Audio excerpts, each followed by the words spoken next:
मी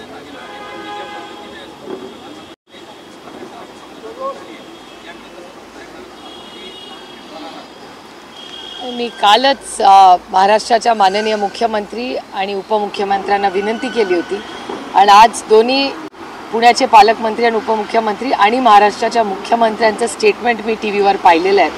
त्या दोघांनीही सहकार्याची भूमिका आणि झिरो टॉलरन्स जे दाखवलं आहे त्याबद्दल माणुसकीच्या नात्याने मी त्यांचे मनपूर्वक दोघांचेही आभार मानते, कारण हा विषय एक सामाजिक विषय आहे आणि माझी महाराष्ट्राच्या माननीय मुख्यमंत्र्यांना विनंती राहील की आपण यंत्रणा आणि पोलीस खात्याला एक पूर्णपणे हा देश कुठल्याही कुटुंबाच्या मनमर्जीने चालत नाही, तो संविधानाने चालतो आणि हुंड्याच्या विरोधात कायदा या देशात अनेक दशकापूर्वी झालेला आणि अशा क्रूर घटना जर होत असतील त्या कुठेतरी थांबल्या पाहिजेत आणि जो कोणी गुन्हेगार आहे त्याला शिक्षा ही झालीच पाहिजे आणि हीच आमची भूमिका आहे।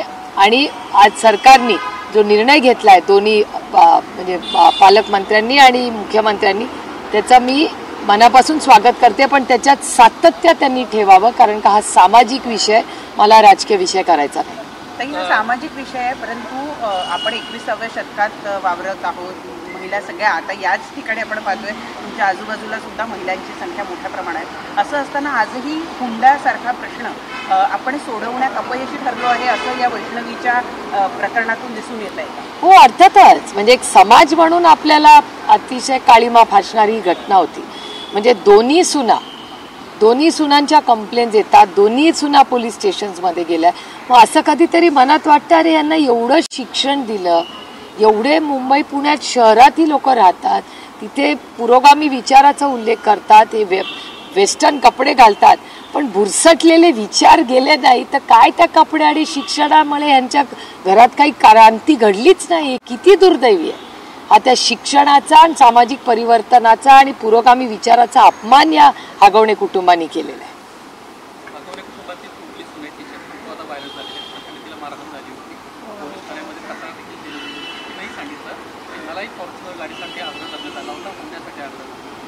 तर ह्याची माहिती मला माहिती होती, कारण त्यांची कंप्लेंट पोलीस स्टेशनलाच गेली होती।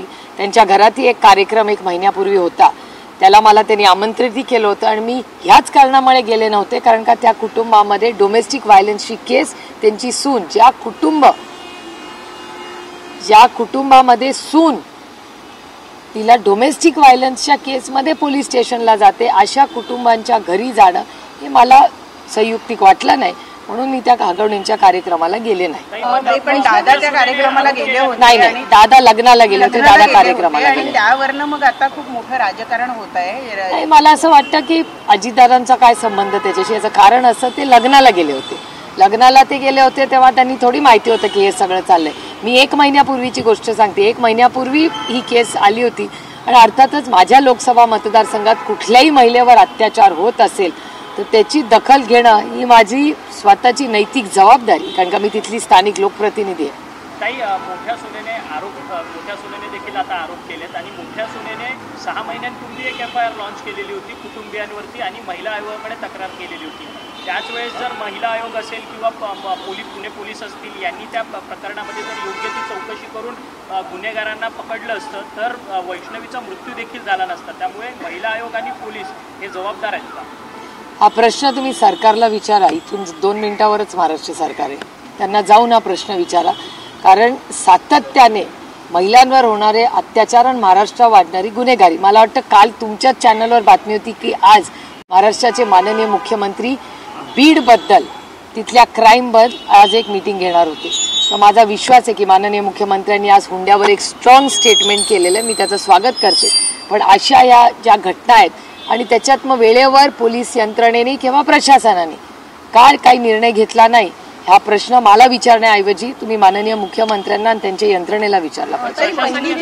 पहिल्या सुनेची तक्रार जी आहे ती सुद्धा घ्यायला खूप उशीर लावला, त्याच्यात सुद्धा पोलिसांच्या वतीनं हयगय करण्यात आलेली होती। तर पोलीस सुद्धा संवेदनशील नाहीयेत का असल्या मुद्द्यांवर, का त्यांना राजकीय वरदहस्त असल्यामुळं ते इतका वेळ लावतात एखादी तक्रार नोंदवून? नाही, ह्या केसमध्ये काय म्हणजे उशीर कशामुळे झाला हे मला सांगता येणार नाही, पण मी माहिती त्याची मागितली आहे पोलीस यंत्रणेकडून।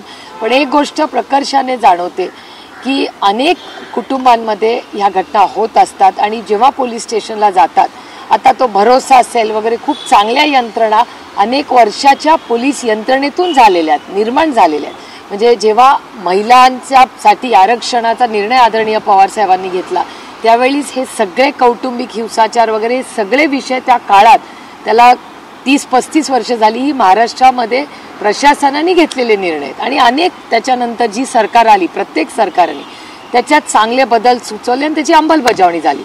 पण हे दुर्दैव आणि धक्कादायक आहे, जर एखाद्या पोलीस यंत्रणेवर जर असा राजकीय दबाव घेऊन एखाद्या मुलीची हत्या होत असेल तर हे खूप आपल्या समाज म्हणून आपल्याला लाजवणारी गोष्ट आहे आणि महाराष्ट्राला न शोभणारी आहे. ते पदाधिकारी म्हणून त्यांच्यावर सुद्धा, म्हणजे त्यांच्या सासरे असतील किंवा नवरा असेल, त्यांच्यावर सुद्धा ताबडतोब कारवाई करणं अपेक्षित होतं का? म्हणजे मला वाटतं त्यांच्या हजारो कार्यकर्ते असतात, हजारो पदाधिकारी असतात, परंतु जेव्हा अशी एखादी घटना घडते तर पक्षाच्या वतीनं सुद्धा ताबडतोब कारवाई करणं गरजेचं आहे. मला वाटतं त्यांच्या पक्षाने केली वाटतं कारवाई. तुमच्या चॅनलवर मगाशी आलं होतं. पण मला काळजी एकाच गोष्टीची आहे की पक्षाने केली, माननीय मुख्यमंत्र्यांचं स्टेटमेंट आलं, या सगळ्या चांगल्या गोष्टी आहेत. फक्त ते दोघं मिसिंग आहेत, हेच दुर्दैवी आहे. त्या दोघांना अटक झालीच पाहिजे आणि झिरो टॉलरन्स अशा कुठल्याही पक्षात, म्हणजे मला वाटतं समाजात कुणाच्याही घरात किंवा कुठल्याही पक्षात अशा बाबतीत कुठलंही राजकारण न आणता या सामाजिक प्रश्नामध्ये आम्ही सगळ्यांनी ताकदीने याचा विरोध करून अशा लोकांना शिक्षा ही झालीच पाहिजे आणि त्या टाइम बाउंड मॅनरमध्ये झाली पाहिजे. उगा आता 4 वर्ष 5 वर्ष केस चालली नाही चलेगा. अंजली दमाने यांचा एक ट्विट केलेला आहे, त्यांना आरोप केला आहे की वैष्णवीचे जे मामे सासरे आहेत, आईजी सुपेकर, त्यांचा खरंच या संपूर्ण प्रकरणी दबाव आहे. त्यांच्यावर 500 कोटींच्या घोटाळ्याचा आरोप देखील आहे, त्याची देखील चौकशी सुरू आहे. तर या सगळ्या प्रकरणामध्ये कुठेतरी एक भूमिका ठाम घेणार आहात की यांच्या विरोधात कुठेतरी दबाव नाही आला पाहिजे? नाही, मी स्वतः आता भूमिका घेतलेलीच आहे. काल मी सगळ्या चॅनलशीच बोलताना म्हणाले की जसं संतोष भाऊसाठी आपण सगळे माणुसकीच्या नात्याने, मग मीडिया म्हणून तुम्ही नाही पण माणुसकी म्हणून आपण सगळे महाराष्ट्रात एक झालो, तसं ह्याही गोष्टीमध्ये ताकदीने मीडियाचे मी जाहीर आभार मानते की संतोष भाऊच्या केसमध्ये तुम्ही एवढा ताकदीने कुठलाही दबाव, म्हणजे या प्रत्येक कॅमेरामॅनचे आभार मानते. हा प्रत्येक कॅमेरामॅन मला आठवतंय परत आल्यावर बीडवरनं अर्धे रडले होते, नाही तर म्हणले होते ताई आम्ही घाबरलेलो, आम्ही व्हॅन्समध्ये लपलो होतो, अशी परिस्थिती बीडमध्ये होती. यानीच सगळ्यांनी आहे. म्हणजे ह्यांचा पण कौतुक केलं पाहिजे आपण की त्यावेळी संतोष भाऊची स्टोरीसाठी तुम्ही सगळ्यांनी शौर्य दाखवलं. तसंच या केसमध्ये आपण सगळ्यांनी दाखवलं पाहिजे आणि ह्या अशा काहीतरी उदाहरण करून ह्या महाराष्ट्र सरकारने दाखवलं पाहिजे की परत कुठल्याही व्यक्तीला त्याच्या घरातली लेक असू दे किंवा सून असू दे तिच्यावर हात उगारायची हिंमत झाली नाही पाहिजे. एक मिनिट, त्यांना काहीतरी प्रश्न विचारायचा. अजित पवार पुण्यामध्ये भाषण करताना असं म्हणाले की अशा प्रवृत्तीची लोक माझ्या पक्षामध्ये नको आहेत. तर कोणत्याही राजकीय पक्षामध्ये पक्षप्रवेश होत असताना किंवा राजकीय नेते विविध कार्यक्रमांना जात असताना म्हणजे काही फिल्टर्स लावले गेले पाहिजेत का, की कोणत्या कार्यक्रमाला जायचंय किंवा मग कोणाला पक्षामध्ये घ्यायचं आहे, अशी काही फिल्टर लावण्याची गरज आहे? फिल्टर्स म्हणजे साधारणपणे आम्हाला माहिती असतेच. म्हणजे आता मी का नाही हगवणींच्या कार्यक्रमाला गेले, कारण का तो माझा स्वतःचा मतदारसंघ आहे आणि ही केस आलेली मला माहिती होती. म्हणून मी त्यांना कळवलं की बाबा ज्या कुटुंबामध्ये अशा घटना झाली आहे, मोठी सून कोर्टात आपलं पोलीस स्टेशनला गेली, अशाकडे मला जायची इच्छा नाही, कारण काही चुकीचं आहे. पण प्रत्येक वेळी सगळ्यांना माहितीच नसतं ना प्रत्येकाच्या घरातली. अनेक वेळा आमच्या सगळ्याच पक्षाच्या नेत्यांचे लोकांबरोबर फोटो काढले जातात. काय कधी कधी आम्ही एअरपोर्टला असतो, एअरपोर्टला ट्रेन स्टेशन असेल, बस स्टँड असेल, आम्ही अनेक ठिकाणी जातो. मी सकाळी रोज वॉकला जाते कुठेही शहरात असेल, कोणी माझ्यावर फोटो काढतो आणि मी हो म्हणते, कारण की शेवटी ते महाराष्ट्राचे किंवा देशाचे नागरिक आहेत. आम्हाला काय माहिती त्याचे काय केसेस आहेत, त्याच्यामुळे इतका हार्ड अँड फास्ट ते करता येणार नाही. आम्ही शेवटी लोकप्रतिनिधी आहोत, सगळ्याच पक्षाचे सगळे लोक. मला एवढा विश्वास महाराष्ट्राच्या सगळ्याच पक्षांवर आहे की जिथे एखाद्या सुनेवर अशी म्हणजे अशी एवढी क्रूर घटना घडेल, महाराष्ट्रातला कुठलाही राजकीय पक्ष हे सहन करणार नाही. एवढा माझा महाराष्ट्रातल्या मायबाप सगळ्या पक्षांवर तेवढा माझा विश्वास आहे. आता ते बाळ जे आहे त्या छोट्या बाळाच्या कस्टडीचा प्रश्न निर्माण झालेला आहे. खरं तर त्याला आता त्याच्या नानी आजोबा जे आहेत, आजी आहे, त्यांच्याकडे देण्याचा प्रयत्न चाललेला आहे. परंतु अशा केसेसच्या संदर्भामध्ये किंवा आता त्या लहान बाळाच्या कस्टडीला घेऊन आपली काय प्रतिक्रिया, कशा पद्धतीनं येत्या काळात? नाही, प्रतिक्रिया नाही, अतिशय संवेदनशीलपणे त्या बाळाचं बघायला लागेल. कारण का आगोणे फॅमिली तर इधर ॲब्स्कॉन्डिंग आहे किंवा जेलमध्ये. आणि त्या संस्कारात एखादं मूल ठेवायचं म्हणजे बापरे, म्हणजे हिंमतच होणार नाही कुणाची. त्याच्यामुळे हे शेवटी त्या मुलाचं सगळं, त्या बाळाचं सगळं त्या आजी आजोबांनाच करावं लागेल. पण आता नियम कायदे ते सगळे आपण करू. आम्ही सगळे, मी कालच माझं त्यांच्याशी बोलणं झालं. माझे सहकारी प्रशांत जगताप त्यांच्या घरीही जाऊन आले. माझे सहकारी राहुल कलाटे ते रोजच त्यांच्याकडे जात आहेत. म्हणजे त्या भागातले सगळे लोक हे माणुसकीच्या नात्याने सगळे तिकडे एकामेकाला आधार देतात. अजित पवारांनी जाऊन त्या ठिकाणी जाऊन ती चावी दिली, त्यामुळे कुठेतरी त्यांना हे माहिती होतं की हुंड्यामध्ये दिलेली गाडी आहे, तर म्हणून कुठेतरी त्यांचा राजीनामा घेतला पाहिजे अशी मागणी मनसेच्या नेत्या शालिनी ठाकरे यांनी केली आहे. मी काय ते स्टेटमेंट ऐकलेलं नाही, त्याच्यामुळे मला बोलता येणार नाही. पण हे दुर्दैव आहे की तिने हगवणी कुटुंब हे आमच्या सगळ्यांच्या ओळखीतलं अनेक, म्हणजे हगवणींचे वडील हे काँग्रेस पक्षाचे खूप मोठे नेते होऊन घेतले, शून्यातून विश्व उभं केलं. त्यांच्या नातवंडांच्या केसेसमध्ये ह्या गोष्टी होत्या. इतका सुसंस्कृत माणूस, मी तुम्हाला काय सांगू, खूप अतिशय मुळशीच्या विकासामध्ये त्यांचं खूप योगदान त्यांच्या आजोबांचं. आणि आज ही कुटुंब, मुलं एवढी कष्टातून शिकवली, ते एवढी मोठी केली आणि अशी वागतायत, हे खूप म्हणजे आम्हाला अस्वस्थ करणार आहे गोष्ट, प्रचंड अस्वस्थ वाटतं.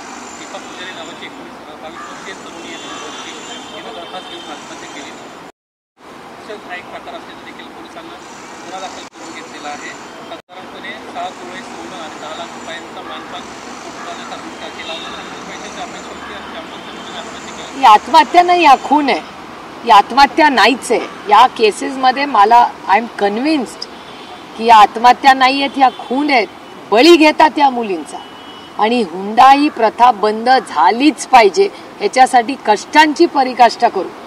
पण प्रत्येक घरात वेळ पडली तर जाऊन आपल्या लेकींना त्यांचे अधिकार सांगण्याची वेळ आली. म्हणजे 21व्या शतकात इथे आर्टिफिशियल इंटेलिजन्सबद्दल आपण बोलतोय आणि दुसरीकडे तर आमच्या पोरींच्या हत्या अशा होणार असतील तर या खरंच या विकासाचं काय करू असं कधी कधी अस्वस्थपणा आणि चीड येते अशा वेळेस.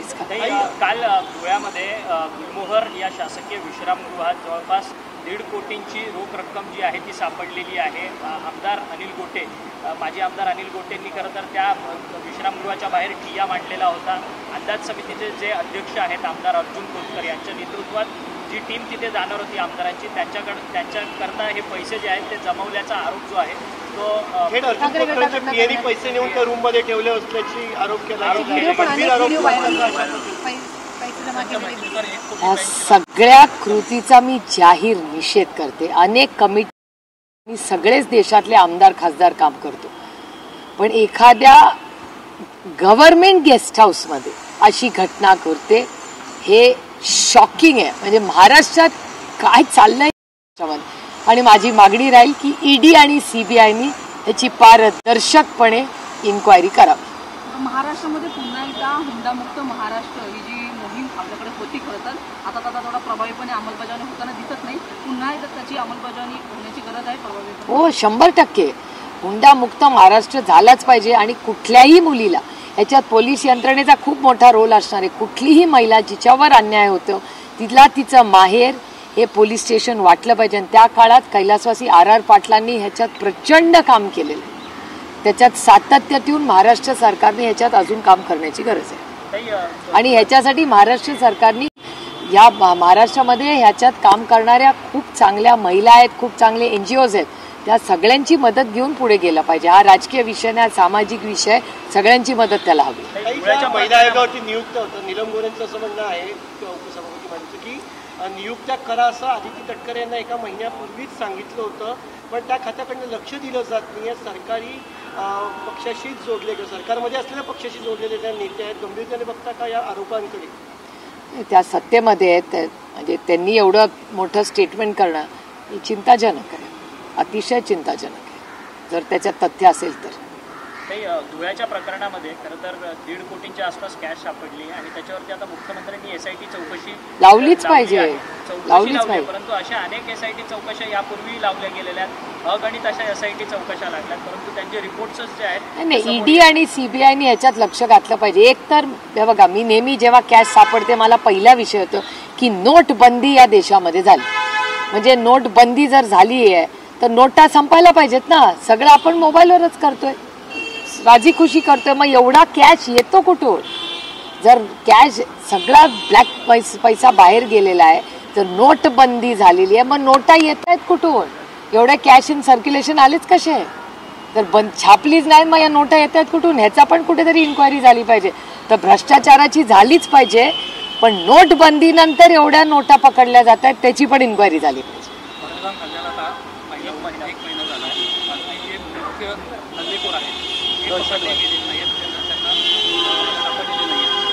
चार जण अजूनही सापडलेले नाही. नक्की किती नंबर होता कुणालाच माहिती नाही. म्हणजे कारण का आपल्याला जी काय माहिती आपल्याला तरी मिळाली आहे बाहेर, त्या 4 लोक होते, 6 लोक, 8 होते का 12 होते कुणालाच माहिती नाही. कारण का फायरिंग अनेक पॉकेट्समध्ये झाले, काही फोकस्ड 8 लोक आले फायरिंग केलं आणि गेलं असं नाही, स्पोरॅडिक फायरिंग झालेलं आहे. किंवा नक्की किती लोक होते, किती सपोर्ट स्टाफमध्ये व्हायची आपल्याला तरी काही माहिती नाही. कदाचित इंटेलिजन्सला माहिती आहे का नाही हेही आपल्याला माहिती नाही. किंवा नक्की किती लोक होते, कोण होते, कुठे गेले, कुठे पळाले, याची 1 महिन्यात आपल्याला कुठलीच माहिती आलेली नाही. पहिलं पथक पोहोचलं पण आहे. हो, 2 बॅचेसमध्ये लोक गेले. 3 बॅचेस काल आणि आज सकाळी गेल्या. काल रात्री काही गेले, आज सकाळी काय गेले. आणि आमची 4 बॅचची ब्रीफिंग उद्या दिल्लीमध्ये आहे आणि ब्रीफिंग करून उद्या रात्री आणि परवा मध्ये आम्ही 4 बॅचेस जाणार आणि 5 तारखेला सगळ्याच बॅचेस परत येतील. थँक्यू. पहला सवाल खासकर ऑपरेशन सिंदूर से जुड़ा हुआ ही है. आप लोगों की जाने की तैयारी होगी क्या? क्योंकि जिस तरह से जाके अंतर्राष्ट्रीय मंच पे सारे मुद्दे रखने हैं, खासकर राजनीति हमें भी नजर आ रही है भारत में, क्या कुछ मुद्दे रखने की अपनी तैयारी कर रखी है और कब तक आप लोग रवाना? हमें तो MEA जो ब्रीफिंग देगा उस हिसाब से चर्चा होगी, क्योंकि ये बहुत जिम्मेदारी का काम हम सब के लिए है. जो बोलेंगे एक जिम्मेदार भारतीय की तरह से हम सब साथ मिलके बोलेंगे. तो वो सारी ब्रीफिंग कल है हमारे चारों ग्रुप्स को. तो परसों जब हम जाएंगे और वापस आएंगे तब उसमें स्पष्टता दे सकते. मैम, जिस प्रकार से रखने में जिस प्रकार के नेता की फोटो डिसाइड किया, हालांकि मामला डिसाइड बताता है कि उनका जो परिवार है वो कह रहे कहीं ना कहीं ये हत्या है. पूरी घटना को आप किस तरह देखें और क्या कुछ मांग करेंगे? नहीं, ये हत्या ही है. यह हत्या है, क्योंकि कुछ भी किया वो सुसाइड कैसे बोल सकते? जिस लड़की को इतना मारा है उन्होंने, और अगर उसने सुसाइड किया तो इन्होंने तो प्रेरित किया ना, नहीं तो क्यों बेचारी? उसका 24 साल की बच्ची है, वो बच्ची है और उसके 9 महीने का बच्चा है उसका. कौन माँ ऐसा कब करेगी? इन्होंने ही कुछ गड़बड़ किया होगा. ऐसा ही तो सारे रिपोर्ट्स भी ऐसे कह रहे, तो हत्या ही हो रही है ऐसे सब कहने लगे अभी. तो पुलिस की जो इंक्वायरी, लेकिन जो कोई लड़की ऐसी करेगी उसी की हत्या ही है ये, और इन्होंने प्रेरित किया उसको, ऐसा दिख रहा है जो भी अभी तक डेटा आया उसके साथ. महिला होने के नाते आप किस तरह की मांग करेंगे ऐसे लोगों के खिलाफ? मैंने तो कल ही मांग की थी. मैंने महाराष्ट्र के माननीय मुख्यमंत्री और उप मुख्यमंत्री जो पालक मंत्री भी है कि इस बच्ची को हम सब ने मिलकर न्याय देना है. इसमें हम लोग राजनीति बिल्कुल नहीं करना चाहते. ये तो मेरे निर्वाचन क्षेत्र का विषय है और मैं इन सबको जानती हूँ. इनके फादर तो कांग्रेस के बड़े नेता रहे. अब ये बहुत दुख की बात है, इतनी कल्चर्ड फैमिली रही. पता नहीं है नई जनरेशन को क्या हो गया है, समझ भी नहीं रहा. इतने उनके दादाजी ने इतनी मेहनत करके इन सबको पढ़ाया है और बड़ा किया. बेचारे नहीं रहे, अभी 90 साल के हो गए, तब वो बहुत बहुत अच्छे उनके दादाजी रहे. मैम, इस मामले को लेकर महिला आयोग को भी शिकायत की थी, पुलिस की शिकायत की. इसके पीछे की कारण कौन इसमें मतलब आरोपी हो सकता है? क्योंकि इस प्रकार का अगर शिकायत पहले किया जाता है, क्या पुलिस ने कार्रवाई नहीं की इसलिए आज ये कदम उठाया? इसकी इंक्वायरी हम लोग मांग चुके हैं और आगे देखते हैं क्या होता है. 2-4 दिन में आएगा, लेकिन पहले उसकी जो बच्ची है, वो जो बेबी है, वो बेबी को न्याय मिलना चाहिए. और इस लड़की को न्याय हम सब मिलके जरूर देंगे. जैसे संतोष बाबू देशमुख की तरह आप सब उनके साथ खड़े रहे. मैं बड़ी विनम्रता से आप सबकी आभारी हूँ कि मीडिया ने पूरी ईमानदारी से संतोष देशमुख जी को जो साथ दिया, उनकी फैमिली को साथ दिया. हम सबको इंसानियत के नाते इस फैमिली के साथ खड़ा रहना पड़ेगा. ज्योति मल्होत्रा मामले में अब एक नया मोड़ आया कि ज्योति मल्होत्रा जो है एक स्पाई के मामले में इंडिया सरकार ने, पुलिस ने गिरफ्तार किया है. उसके बाद अब ये मामला सामने आया कि मुंबई में उन्होंने लगभग 4 बार आके यहाँ पे रेकी की. पूरे मामले को किस तरह देख, कहीं ना कहीं सरकार ठीक से जांच करे ताकि पता चल पाए मुंबई क्यों आई? मेरे ख्याल से पूरी जांच का हम लोग इंतजार करें, क्योंकि अभी घूमे तो पूरा इंडिया ही घूमे, तो क्यों गए, क्या हुआ, जब तक जांच पूरी नहीं होती मेरे ख्याल से बोलना ठीक नहीं होगा. समाज के जुड़े हुए कार्यकर्ता हैं अपनी फैमिली, ये एक गंभीर मुद्दा है कि शादियों में कुछ नेता जाते हैं और बाद में इसकी घटनाएँ सामने आती हैं। कहीं ना कहीं नेताओं को भी सोचने की जरूरत है, कार्यकर्ता जब काम कर रहा हो। नहीं, हम सबको आत्मचिंतन करना पड़ेगा। आप सही, आपका सुझाव बहुत सही है कि हम जब शादियों में जाते हैं तो हमें भी आत्मचिंतन करने की ज़रूरत है कि भैया हम कहाँ जा रहे हैं। और मैं ये तो हमारे लिए पहली बार ही ऐसा हुआ है। मैंने भी अभी सोचा है कि मैं जब पहले शादी में जाऊंगी पहले पूछूंगी भैया लड़की की तरफ से, क्योंकि ये बहुत दुख की घटना है। और हम सब जो हम बच्चों को पढ़ाते हैं, लड़कियों को बोलते हैं कि लड़का हो या लड़की दोनों समान है हमारे लिए, और हमारी बच्चियों की ऐसी हत्या होने लगी तो कैसे चलेगा। हमारा जिगर का टुकड़ा हम दूसरी फैमिली को देते, हमारी बेटी वहाँ बहू बन के जाती है और हमारे संस्कारों में उसको लक्ष्मी कहा जाता है। और ऐसी जो हैवानी हरकतें इन फैमिली ने की है उसका मैं पूरा खंडन करती हूँ। और जब तक ये केस उस बच्ची को और उसके फैमिली को न्याय नहीं मिलोगे, मैं पूरी तरह जैसे संतोष भाऊ के साथ हम सब यहाँ जो है वो खड़े रहे, इस बच्ची के साथ भी हम लोग खड़े रहना चाहिए। पहलगाम के मामले में 1 महीना पूरा हो चुका है। आज प्रधानमंत्री ने राजस्थान में जब वो कार्यक्रम में उन्होंने कहा कि मेरे रगों में खून नहीं, सिंदूर ही दौड़ रहा है जलता हुआ। ये जब वो कहते हैं तो सीधे पाकिस्तान को चेतावनी कि अब आतंकवाद बर्दाश्त नहीं होगा, आप सब जा रहे हैं। कहीं ना कहीं एक लाइन प्रधानमंत्री ने सेट कर दी है कि आप लोगों को जवाब। मेरे ख्याल से भारत देश ये हमेशा शांति और अमन चाहने वाला देश रहा है और ये हमारे संस्कार है। और दहशतवाद के खिलाफ हमेशा भारत लड़ा है और लड़ता रहेगा। और हम भी, हमारी जो ग्रुप, हमारे सारे सांसद जो जा रहे वो अमन और शांति का ही मैसेज लेके जा रहे हैं। और हम पूरी ताकत से आतंकवाद के खिलाफ कल भी थे, आज भी है और कल भी रहेंगे। मामला है मुंबई से, हमने देखा हाल ही में सलमान खान के ऊपर 2 बार धमकी भरे मामले हैं। अब हाल ही में 2 दिन पहले सिक्योरिटी ब्रीच का मामला सामने है, जहाँ 2 लोग एक दिन, अगले दिन एक महिला उनकी बिल्डिंग में घुसती है, उसके 1 दिन पहले पुलिस घुसता है। सिक्योरिटी ब्रीच का मामला सामने है कि आपको लगता है मुंबई पुलिस जो वहाँ पे तैनात है पूरी तरह छूटे इस पूरे मामले में सलमान खान पुलिस? नहीं, इसके मामले में मुझे पता नहीं, आपको मुंबई के सीपी से ही पूछना पड़ेगा क्योंकि इसके डिटेल्स मुझे पता नहीं। पुणे में जो मामला है, शिवसेना की MLA है और उनके PA के पास 1 करोड़ 1.5 करोड़ बरामद हुए हैं। कहीं ना कहीं राजकर्ताओं की तरफ से, समितियों की तरफ से ऐसे पैसे लिए जाए, इस तरह का आरोप, गंभीर आरोप आप कह सकते हैं? नहीं, ये धुले में जो केस हुई है उसका ED और CBI से इंक्वायरी होनी चाहिए। क्योंकि आपको याद होगा नोटबंदी हुई है इस देश में, इतना कैश आया कहाँ से? हम लोग तो पूरा पेमेंट तो मोबाइल से ही करते हैं, आजकल सब ऑनलाइन हो गया और अच्छी बात है, उसका स्वागत करते हैं हम। लेकिन अगर कैश ही नहीं है तो इतना कैश जनरेट कहाँ से हो रहा है? कहीं से तो हो रहा है ना।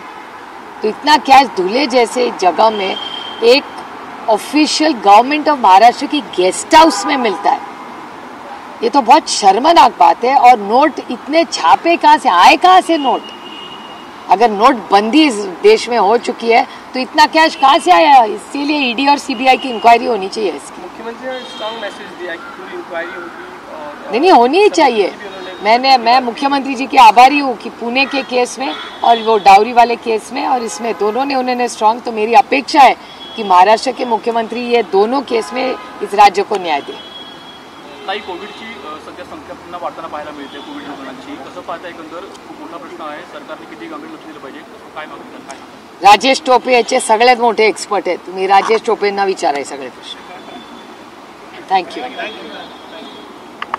खरंच सांगते, राजेश टोपे याच्यातले तज्ज्ञ आहेत, विचारा त्यांना.